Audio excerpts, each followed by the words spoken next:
Hi everyone, welcome back to my YouTube channel. ಎಲ್ಲರೂ ಹೇಗಿದ್ದೀರಾ? ಎಲ್ಲರೂ ಚೆನ್ನಾಗಿದ್ದೀರಾ ಅಂತ ಅನ್ಕೋತೀನಿ. ಇವತ್ತು ಮಗನಿಗೆ ಸ್ವರ್ಣಪ್ರಾಶನ ಹಾಕ್ಸೋದಿದೆ, ಹಾಗಾಗಿ ಬೆಳಗಿನ ತಿಂಡಿ ಹಾಗೆ ಮಧ್ಯಾಹ್ನದ ಊಟಕ್ಕೆ ನಾನು ಪ್ರಿಪೇರ್ ಮಾಡಿಕೊಂಡು ಕ್ಲಿನಿಕ್ಗೆ ಹೋಗಬೇಕು. ಸೊ ತಿಂಡಿಗೆ ನಾನಿಲ್ಲಿ ಗೋಧಿ ಹಿಟ್ಟಿನ ಪಾಸ್ತಾ ಮಾಡ್ತಾ ಇದ್ದೀನಿ.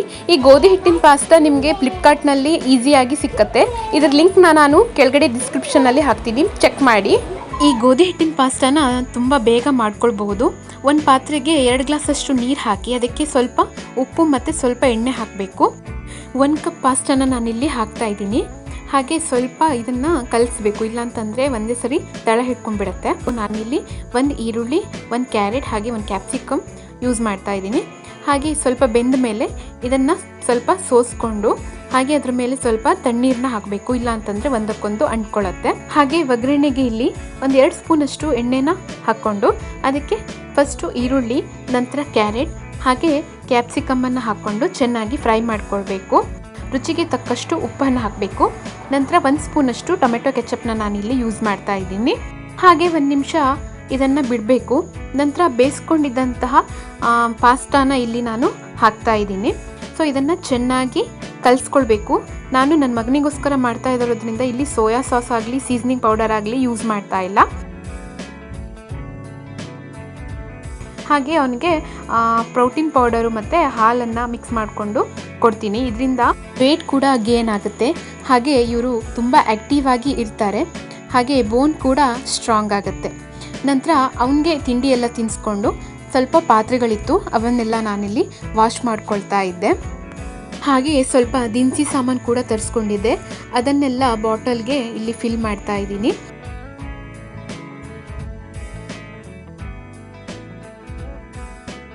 ಸೊ ಮಧ್ಯಾಹ್ನದ ಊಟಕ್ಕೆ ಕಡಲೆಕಾಳು ಗ್ರೇವಿ ಮಾಡೋಣ ಅಂತ ಅಂದ್ಕೊಂಡಿದ್ದೆ. ಸೊ ಅದಕ್ಕೋಸ್ಕರ ಕಡಲೆಕಾಳು ಹಿಂದಿನ ದಿನ ರಾತ್ರಿನೇ ನೆನೆಸಿಟ್ಟಿದ್ದೆ.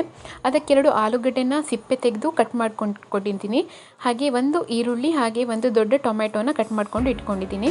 ಸೊ ಒಂದು ಪಾತ್ರೆಗೆ 4-5 ಸ್ಪೂನಷ್ಟು ಆಯಿಲ್ ಹಾಕ್ಕೊಳ್ಬೇಕು.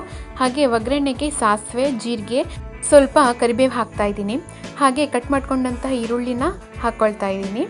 ಸೊ ಈರುಳ್ಳಿನ ಸ್ವಲ್ಪ ಕೆಂಪಗಾಗೋ ತನಕ ಚೆನ್ನಾಗಿ ಇದನ್ನ ಫ್ರೈ ಮಾಡ್ಕೊಳ್ಬೇಕು. ಹಾಗೆ 1 ಟೊಮೆಟೊನ ಕಟ್ ಮಾಡ್ಕೊಂಡಿದ್ದೆ, ಅದನ್ನು ಹಾಕ್ಕೊಳ್ತಾ ಇದ್ದೀನಿ. ಸೊ ಟೊಮೆಟೊನೂ ಕೂಡ ಸಾಫ್ಟ್ ಆಗೋ ತನಕ ಚೆನ್ನಾಗಿ ಎಣ್ಣೆಯಲ್ಲಿ ಫ್ರೈ ಆಗಬೇಕು. ಸೊ ನಂತರ ನೆನೆಸಿಟ್ಕೊಂಡಂತಹ ಕಡಲೆಕಾಳನ್ನು ನಾನಿಲ್ಲಿ ಸೇರಿಸ್ಕೊತಾ ಇದ್ದೀನಿ. ಹಾಗೆ ಅದ್ರ ಜೊತೆಗೆ ಕಟ್ ಮಾಡ್ಕೊಂಡಂತಹ ಬಟಾಟೆನೂ ಕೂಡ ಇಲ್ಲಿ ನಾನು ಸೇರಿಸ್ಕೊಳ್ತಾ ಇದ್ದೀನಿ. ಸೊ ಇದನ್ನು ಒಂದ್ಸರಿ ಚೆನ್ನಾಗಿ ಮಿಕ್ಸ್ ಮಾಡ್ಕೊಳ್ಬೇಕು. ಹಾಗೆ ಇದಕ್ಕೆ 1/2 ಸ್ಪೂನಷ್ಟು ಅರಿಶಿನ, 2 ಸ್ಪೂನಷ್ಟು ಇಲ್ಲಿ ನಾನು ಖಾರದ ಪುಡಿ ಹಾಕ್ಕೊಳ್ತಾ ಇದ್ದೀನಿ. ಹಾಗೆ 1 ಸ್ಪೂನಷ್ಟು ಇಲ್ಲಿ ಧನಿಯಾ ಪೌಡರನ್ನು ಹಾಕೋತಾ ಇದ್ದೀನಿ. ಹಾಗೆ 1/2 ಸ್ಪೂನಷ್ಟು ಗರಂ ಮಸಾಲ, ರುಚಿಗೆ ತಕ್ಕಷ್ಟು ಉಪ್ಪನ್ನು ಸೇರಿಸ್ಕೊಂಡು ಇದನ್ನು ಚೆನ್ನಾಗಿ ಮಿಕ್ಸ್ ಮಾಡ್ಕೊಳ್ಬೇಕು. ಹಾಗೆ ನಂತರ ಇದಕ್ಕೆ 1-2 ಗ್ಲಾಸಷ್ಟು ನೀರನ್ನು ಸೇರಿಸ್ಕೊಳ್ಬೇಕು. ಕುಕ್ಕರ್ ಲಿಡ್ನ ಕ್ಲೋಸ್ ಮಾಡಿಕೊಂಡು 3 ವಿಷಲ್ ಕೂಗಿಸ್ಕೊಂಡ್ರೆ ಕಡಲೆಕಾಳು ಮಸಾಲ ರೆಡಿಯಾಗಿ ಹೋಗುತ್ತೆ. ಇದು ದೋಸೆ ಆಗಲಿ ಚಪಾತಿ ಆಗಲಿ ರೈಸ್ ಜೊತೆ ತುಂಬಾ ಚೆನ್ನಾಗಿರುತ್ತೆ. ನೀವು ತೆಳ್ಳಗೆ ಗ್ರೇವ್ಸ್ ಇದ್ದರೆ ನೀವು ಬೇಕಾದರೆ ಇಲ್ಲಿ ತೆಂಗಿನಕಾಯಿ ರುಬ್ಕೊಂಡು ಬೇಕಾದರೂ ಹಾಕ್ಕೊಳ್ಬಹುದು. ಸೊ ಒಮ್ಮೆ ಈ ರೆಸಿಪಿನ ಟ್ರೈ ಮಾಡಿ ನೋಡಿ, ತುಂಬಾ ಚೆನ್ನಾಗಿರುತ್ತೆ. ಹೇಗೆ ಬಂತು ಅಂತ ಕಮೆಂಟ್ ಬಾಕ್ಸ್ನಲ್ಲಿ ತಿಳಿಸಿ. ಹಾಗೆ ಚೌಳಿಕಾಯಿ ಪಲ್ಯ ಮಾಡೋಣ ಅಂತ ಇಲ್ಲಿ ಪ್ರಿಪೇರ್ ಮಾಡ್ತಾ ಇದ್ದೀನಿ. ಎಣ್ಣೆಗೆ 1 ಸ್ಪೂನಷ್ಟು ಸಾಸಿವೆ, 1 ಸ್ಪೂನಷ್ಟು ಜೀರಿಗೆ ಹಾಗೆ ಸ್ವಲ್ಪ ಕರಿಬೇವಿನ ಸೊಪ್ಪು ಹಾಗೆ 1 ಈರುಳ್ಳಿನ ಹಾಕಿ ಚೆನ್ನಾಗಿ ಫ್ರೈ ಮಾಡ್ಕೊಳ್ಬೇಕು. ಈರುಳ್ಳಿ ಕೆಂಪಗಾಗೋ ತನಕ ಇದನ್ನು ಫ್ರೈ ಮಾಡ್ಕೊಳ್ಬೇಕಾಗ್ತದೆ. ಚೌಳಿಕಾಯಿ ಅಥವಾ ಇದನ್ನು ಗೋರೆಕಾಯಿ ಅಂತಲೂ ಕೂಡ ಕರೀತಾರೆ.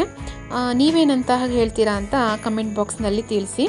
ಹಾಗೆ ಇವತ್ತು ಬೇರೆ ಥರ ನಾನು ಮಾಡ್ತಾ ಇದ್ದೀನಿ. ಸೊ ಇದಕ್ಕೆ ಮಸಾಲೆಗೋಸ್ಕರ ನಾನು 1 ಹಿಡಿಯಷ್ಟು ತೆಂಗಿನಕಾಯಿ ಹಾಗೆ 2 ಅಥವಾ 3 ಒಣಮೆಣಸಿನಕಾಯಿ ಹಾಗೆ 1 ಸ್ಪೂನಷ್ಟು ಕೊತ್ತಂಬರಿ ಬೀಜ ಹಾಗೆ 1/4 ಚಮಚದಷ್ಟು ಜೀರಿಗೆ ಹಾಕ್ಕೊಂಡು ನೀರು ಹಾಕದೇನೆ ರುಬ್ಕೊಳ್ಬೇಕು. ಹಾಗೆ ಇಲ್ಲಿ ಒಗ್ಗರಣೆಗೆ 1 ಟೊಮೆಟೊನೂ ಕೂಡ ನಾನು ಸೇರಿಸ್ಕೊಂಡು ಫ್ರೈ ಮಾಡ್ಕೊತಾ ಇದ್ದೀನಿ. ಇದು ಫ್ರೈ ಆದಮೇಲೆ ಕಟ್ ಮಾಡ್ಕೊಂಡಂತಹ ಚೌಳಿಕಾಯಿನ ನಾನಿಲ್ಲಿ ಸೇರಿಸ್ಕೊಳ್ತಾ ಇದ್ದೀನಿ. ನಂತರ ಇಲ್ಲಿ ರುಚಿಗೆ ತಕ್ಕಷ್ಟು ಉಪ್ಪು ಹಾಗೆ 1/2 ಚಮಚದಷ್ಟು ಅರಿಶಿನ ಪುಡಿಯನ್ನು ಹಾಕ್ಕೊಂಡು ಇದನ್ನು ಚೆನ್ನಾಗಿ ಮಿಕ್ಸ್ ಮಾಡ್ಕೊಳ್ತಾ ಇದ್ದೀನಿ. ಸೊ ಇದಕ್ಕೆ ಬೇಯಕ್ಕೋಸ್ಕರ ಸ್ವಲ್ಪ ನೀರನ್ನು ಸೇರಿಸ್ಕೊಂಡು ಒಂದು ಲಿಡ್ನ ಕ್ಲೋಸ್ ಮಾಡ್ಕೊಂಡಿಡ್ತಾ ಇದ್ದೀನಿ. ಸೊ ಹಾಗೆ ಇದು ಬೆಂದ ಮೇಲೆ ನಾವು ರುಬ್ಕೊಂಡಿದ್ದಂತಹ ಕಾಯಿ ಮಸಾಲಾನ ಇದಕ್ಕೆ ಸೇರಿಸ್ಕೊಳ್ಬೇಕು. ಈ ಥರ ಒಮ್ಮೆ ಗೋರೆಕಾಯಿ ಪಲ್ಯ ಮಾಡಿ ನೋಡಿ, ತುಂಬಾ ಚೆನ್ನಾಗಿರುತ್ತೆ. ಹಾಗೆ ಮಗನಿಗೆ ಊಟ ಮಾಡಿಸ್ಕೊಂಡು ಕ್ಲಿನಿಕ್ಗೆ ಹೋಗೋಣ ಅಂತ ಆಟೋದಲ್ಲಿ ಹೋಗ್ತಾ ಇದ್ವಿ. ಸೊ ಈ ಆಟೋದಲ್ಲಿ ನಮಗೊಂದು 2 ಲೈನ್ಸ್ ತುಂಬಾ ಇಷ್ಟ ಆಯಿತು. ದುಡ್ಡಿಲ್ಲದವ ಬಡವನಲ್ಲ, ಗುರಿ ಮತ್ತು ಕನಸು ಇಲ್ಲದವ ನಿಜವಾದ ಬಡವ. ಹಾಗೆ ಅಮ್ಮ ಕೊಟ್ಟಿದ್ದು ಜನ್ಮ, ಅಪ್ಪ ಕೊಟ್ಟಿದ್ದು ಬುದ್ಧಿ, ಗುರು ಕೊಟ್ಟಿದ್ದು ವಿದ್ಯೆ, ಏನೂ ಕೊಡದೆ ಸಿಕ್ಕಿದ್ದು ಚಿನ್ನದಂಥ ಸ್ನೇಹ. ಎಷ್ಟು ಅರ್ಥ ಕೊಡುವಂತಹ ಲೈನ್ಸ್ ಅಲ್ವಾ. ನನಗಂತೂ ತುಂಬಾ ಇಷ್ಟ ಆಯಿತು. ನೀವು ಈ ಥರ ಆಟೋದಲ್ಲಿ ಬರೆದಿರುವಂತಹ ಲೈನ್ಸು ನಿಮಗೆ ಇಷ್ಟ ಆಗಿದ್ದರೆ ಅಥವಾ ನಿಮ್ಮ ಹತ್ರ ಫೋಟೋ ಇದ್ದರೆ ಶೇರ್ ಮಾಡಿ.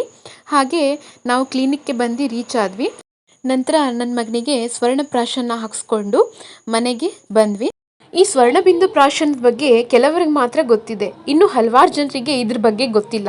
ಸೊ ಹಾಗಾಗಿ ಈ ವಿಡಿಯೋದಲ್ಲಿ ನಾನು ಈ ಸ್ವರ್ಣಬಿಂದು ಪ್ರಾಶನ ಅಂದರೆ ಏನು, ಯಾವಾಗ ಹಾಕಿಸ್ತಾರೆ, ಇದರಿಂದ ಪ್ರಯೋಜನ ಏನು, ಎಲ್ಲಿ ಹಾಕ್ತಾರೆ ಅಂತ ಪೂರ್ಣವಾಗಿ ನಿಮಗೆ ತಿಳಿಸ್ಕೊಡ್ತೀನಿ. ಸೊ ವಿಡಿಯೋನ ಎಲ್ಲೂ ಸ್ಕಿಪ್ ಮಾಡದೆ ಪೂರ್ತಿಯಾಗಿ ನೋಡಿ. ಸ್ವರ್ಣಬಿಂದು ಪ್ರಾಶನ ಅಂದರೆ ಏನು? ಸ್ವರ್ಣಪ್ರಾಶನವು ಆಯುರ್ವೇದದಲ್ಲಿ ವಿವರಿಸಲಾದಂಥ 16 ಸಂಸ್ಕಾರಗಳಲ್ಲಿ ಒಂದಾಗಿದೆ. ಇದು ಮಕ್ಕಳ ಸರ್ವತೋಮುಖ ಅಭಿವೃದ್ಧಿಯಲ್ಲಿ ಸಹಾಯ ಮಾಡ್ತದೆ. ಇಲ್ಲಿ ಸ್ವರ್ಣ ಅಂತ ಅಂದರೆ ಚಿನ್ನ, ಮತ್ತು ಪ್ರಾಶನ ಅಂತ ಅಂದರೆ ಸೇವಿಸುವಿಕೆ. ಇಲ್ಲಿ ಚಿನ್ನವನ್ನು ಇತರೆ ಔಷಧ ದ್ರವ್ಯಗಳೊಂದಿಗೆ ಸೇವನೆಯೋಗ್ಯ ರೂಪದಲ್ಲಿ ತಯಾರಿಸಿ ಪ್ರತಿ ತಿಂಗಳು ಪುಷ್ಯ ನಕ್ಷತ್ರದಂದು ನೀಡಲಾಗ್ತದೆ. ಈ ಸ್ವರ್ಣಪ್ರಾಶನವನ್ನು ನವಜಾತ ಶಿಶುವಿನಿಂದ ಹಿಡಿದು 16ನೇ ವಯಸ್ಸಿನ ಮಕ್ಕಳವರೆಗೂ ಇದನ್ನು ಕೊಡಬಹುದು. ಸ್ವರ್ಣಪ್ರಾಶನವನ್ನು ಪುಷ್ಯ ನಕ್ಷತ್ರದ ದಿನದಂದೇ ಏಕೆ ನೀಡ್ತಾರೆ? ಯಾಕೆ ಅಂತ ಅಂದರೆ, ಪುಷ್ಯ ಅಂತ ಅಂದರೆ ಸಂರಕ್ಷಣೆ ಮಾಡೋದು ಅಥವಾ ಪೋಷಿಸೋದು ಅಥವಾ ಬಲಪಡಿಸೋದು ಮತ್ತು ಅದೃಷ್ಟವನ್ನು ತರ್ತದೆ ಅಂತ ಅರ್ಥ ಆಗತ್ತೆ. ಪುಷ್ಯ ನಕ್ಷತ್ರವು ನಮ್ಮ ಒಳ್ಳೆಯ ಕಾರ್ಯಗಳು ಮತ್ತು ಪ್ರಯತ್ನಗಳ ಫಲಿತಾಂಶವನ್ನು ಹೆಚ್ಚು ಮಾಡುತ್ತೆ. ಹಾಗೆ ಈ ನಕ್ಷತ್ರ ಬಹಳ ಆಶಾದಾಯಕವಾಗಿದೆ ಮತ್ತು ಹೆಚ್ಚು ಫಲಪ್ರದವಾಗಿದೆ. ಮತ್ತು ಪುಷ್ಯ ನಕ್ಷತ್ರದ ಸಮಯದಲ್ಲಿ ನಾವು ಯಾವುದೇ ಕೆಲಸ ಕೈಗೊಳ್ಳಬಹುದು. ಪುಷ್ಯ ನಕ್ಷತ್ರವು ಸಮಯದ ಅವಧಿಯಲ್ಲಿ ಕೈಗೊಳ್ಳುವ ಯಾವುದೇ ಉತ್ತಮ ಫಲಿತಾಂಶವನ್ನು ಖಾತರಿಪಡಿಸುತ್ತದೆ. ಪುಷ್ಯ ನಕ್ಷತ್ರವನ್ನು ಎಲ್ಲ ನಕ್ಷತ್ರಗಳಲ್ಲಿ ಅತ್ಯುತ್ತಮವೆಂದು ಪರಿಗಣಿಸಲಾಗಿದೆ. ಹಾಗಾಗಿ ಸ್ವರ್ಣಪ್ರಾಶನವನ್ನು ಪುಷ್ಯ ನಕ್ಷತ್ರದ ದಿನದಂದು ನೀಡ್ತಾರೆ. ಹಾಗಾದರೆ ಸ್ವರ್ಣಪ್ರಾಶನದಲ್ಲಿ ಏನೇನಿರುತ್ತೆ ಅಂತ ನೋಡೋದಾದರೆ, ಬಜೆ, ಬ್ರಾಹ್ಮಿ, ಶಂಖಪುಷ್ಪ, ಒಂದೆಲಗ, ಯಷ್ಟಿಮಧು, ಅಮೃತ ಬಳ್ಳಿ, ಜೇನು ಹಾಗೆ ಹಸುವಿನ ತುಪ್ಪ. ಸ್ವರ್ಣಪ್ರಾಶನದಿಂದ ಏನು ಪ್ರಯೋಜನ ಇದೆ ಅಂತ ನೋಡೋದಾದರೆ, ಇದು ಮಕ್ಕಳ ಮೇಧಾಶಕ್ತಿಯನ್ನು ಹೆಚ್ಚು ಮಾಡುತ್ತೆ, ದೇಹದ ರೋಗ ನಿರೋಧಕ ಶಕ್ತಿಯನ್ನು ಹೆಚ್ಚು ಮಾಡುತ್ತೆ, ದೇಹದ ಬಲವನ್ನು ಹೆಚ್ಚು ಮಾಡುತ್ತೆ, ಆಯಸ್ಸನ್ನು ಹೆಚ್ಚು ಮಾಡುತ್ತೆ, ದೇಹಕ್ಕೆ ಮಂಗಳವನ್ನು ಉಂಟು ಮಾಡುತ್ತೆ, ದೇಹಕ್ಕೆ ಪುಣ್ಯಕರ ಅಥವಾ ಒಳಿತನ್ನ ಉಂಟು ಮಾಡ್ತದೆ, ಮಕ್ಕಳ ಗ್ರಹದೋಷವನ್ನು ನಿವಾರಿಸ್ತದೆ. 1 ಮಾಸದವರೆಗೆ ಸ್ವರ್ಣಪ್ರಾಶನವನ್ನು ನೀಡಿದ್ದಲ್ಲಿ ಮಕ್ಕಳು ಪರಮ ಮೇಧಾವಿಗಳಾಗ್ತಾರೆ ಅಂತ ಆಯುರ್ವೇದದಲ್ಲಿ ಇದೆ. ಹಾಗೆ ಕಂಟಿನ್ಯೂ ಆಗಿ 6 ತಿಂಗಳವರೆಗೆ ಇದನ್ನು ಮಕ್ಕಳಿಗೆ ಕೊಟ್ಟರೆ ಕೇಳಿದ್ದನ್ನೆಲ್ಲ ನೆನ್ಪಿಟ್ಕೊಳ್ಳುವಂಥ ಶಕ್ತಿಯನ್ನು ಅವ್ರು ಹೊಂದ್ತಾರೆ ಅಂತ ಹೇಳಲಾಗಿದೆ. ಸ್ವರ್ಣಪ್ರಾಶನವನ್ನು ಎಲ್ಲಿ ಪಡೆಯಬಹುದು? ಸ್ವರ್ಣಪ್ರಾಶನವನ್ನು ಪ್ರತಿ ಪುಷ್ಯ ನಕ್ಷತ್ರದಂದು ಆಯುರ್ವೇದ ವೈದ್ಯರು ನೀಡ್ತಾರೆ. ಇದಲ್ಲದೆ ಡೈಲಿ ಇದನ್ನು ತಗೊಳ್ತೀರಾ ಅಂತ ಆದರೆ ಯಾವುದೇ ಆಯುರ್ವೇದ ವೈದ್ಯರಲ್ಲಿ ನೀವು ಕೇಳಿ ಪಡ್ಕೊಳ್ಬಹುದು. ಸ್ವರ್ಣಪ್ರಾಶನದ ಬಗ್ಗೆ ನಾನಿಲ್ಲಿ ಸಂಪೂರ್ಣವಾಗಿ ವಿವರಣೆಯನ್ನು ಕೊಟ್ಟಿದ್ದೀನಿ. ಇನ್ನೂ ನಿಮ್ಮ ಮಕ್ಕಳಿಗೆ ನೀವು ಸ್ವರ್ಣಪ್ರಾಶನವನ್ನು ಕೊಡ್ತಾ ಇಲ್ಲ ಅಂತ ಅಂದರೆ ನಿಮ್ಮ ಹತ್ತಿರ ಇರುವಂತಹ ಆಯುರ್ವೇದ ಕೇಂದ್ರಕ್ಕೆ ಭೇಟಿ ನೀಡಿ ನೀವು ಸ್ವರ್ಣಪ್ರಾಶನವನ್ನು ಕೊಡಿಸಿ.